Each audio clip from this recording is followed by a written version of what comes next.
Hola familia, hoy día sábado 30 de enero. En el Nuevo Testamento habla de la fe del Hijo de Dios. La fe que hemos recibido es de Jesús. Esto significa que hemos recibido su calidad de fe y no hemos recibido una cantidad de fe, sino que hemos recibido calidad de fe. Por ejemplo, si un grupo de creyentes está reunido, no es posible afirmar que cada uno de ellos tiene un tipo distinto de fe. Como que tú tienes este tipo de fe, tú tienes otro tipo de fe y tú tienes otro distinto tipo de fe. No. Cada creyente tiene el mismo tipo de fe. Y este tipo de fe es la misma fe que Jesús tiene. Ahora, naturalmente, no en todos los creyentes esa fe se ha podido desarrollar. Ni siquiera son conscientes que poseen la fe de Jesús. Es así porque no han sido correctamente enseñados con respecto a esta preciosa fe que han recibido. Muchos creyentes ni siquiera saben que tienen fe. Pareciera que llegaron a ser cristianos por casualidad. Y en realidad llegaron a ser creyentes por medio de la fe, pero no fueron enseñados que recibieron la fe de Jesús cuando lo aceptaron como su Señor y Salvador personal. Ahora, sus corazones fueron cambiados y Jesús les concedió su fe. Y muchos creyentes no han sido enseñados o instruidos en esto. La fe es algo maravilloso cuando andamos en ella, cuando diariamente aprendemos a caminar en la fe de Jesús, siguiendo sus pisadas. De esa forma anduvo Jesús. Jesús, mientras anduvo sobre esta tierra, no anduvo sin fe. Observemos su vida por un instante. Él siempre caminó en fe. Al final de cuentas, la vida en la fe debería proporcionarte paz y seguridad. Así es la fe de Jesús, que nos concede paz y seguridad. Esta fe es una fe receptora. Dios nos capacitó con esta fe para que podamos recibir de Él.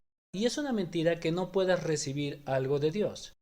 En aquel momento que recibiste a Jesús como tu Salvador, recibiste la fe de Jesús.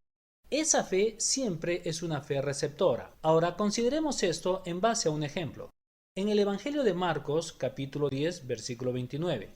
Entonces Pedro comenzó a decirle: He aquí nosotros lo hemos dejado todo y te hemos seguido. Unos momentos antes de decir esto, Jesús estaba despidiendo a un joven rico. ¿Te acuerdas de la historia del joven rico? Se trata de aquel joven que dijo: Jesús, yo quiero seguirte, quiero hacer milagros contigo, quiero estar donde tú estás, puedo ser parte de tu equipo. Jesús respondió: Básicamente puedes ser parte de mi equipo, pero antes que te decidas a seguirme, vende tus posesiones y regala todo. Abandona tus posesiones y deja todo y únete a nosotros. Ahora, justamente en este aspecto es donde este joven fracasó. Él no siguió las instrucciones de Jesús. Él no vendió sus posesiones porque pensaba que lo perdería todo, que perdería toda su riqueza. Pero en los versículos que continúan podemos comprobar que en realidad él no hubiera perdido nada, sino que hubiese ganado mucho. Este joven fracasó en este aspecto. Ahora Pedro y los discípulos se encontraban observando esta situación. Y Pedro le dice a Jesús: Nosotros también hemos dejado todo y te hemos seguido. ¿Qué significa esto para nosotros? Esta situación es muy interesante, porque los discípulos tenían algo de temor, porque ellos habían dejado todo para seguir a Jesús, y tal vez ellos pensaban que ya no podían poseer sus trabajos o tener un bienestar familiar. Temían que podían vivir desde ahora en adelante en pobreza. Pero consideremos la respuesta en el versículo 29.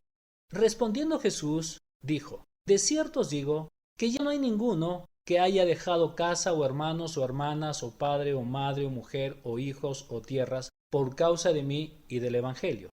En el siguiente versículo Jesús expresa algo mucho más interesante: que no reciban 100 veces más ahora en este tiempo, casas, hermanos, hermanas, madres, hijos y tierras con persecuciones, y en el siglo venidero la vida eterna. Ahora, esto es interesante también. Jesús ilumina las dos perspectivas.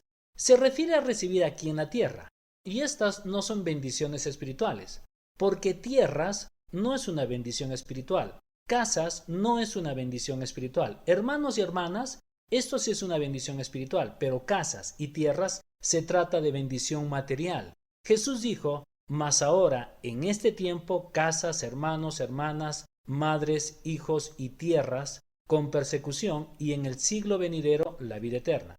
Jesús se refirió a bendición material y espiritual. La bendición espiritual es la vida eterna. Jesús les explica ambas perspectivas. Realmente esto es interesante. Si el joven rico hubiera seguido a Jesús, realmente no hubiera perdido absolutamente nada. Hubiera sido bendecido con bendición terrenal y espiritual.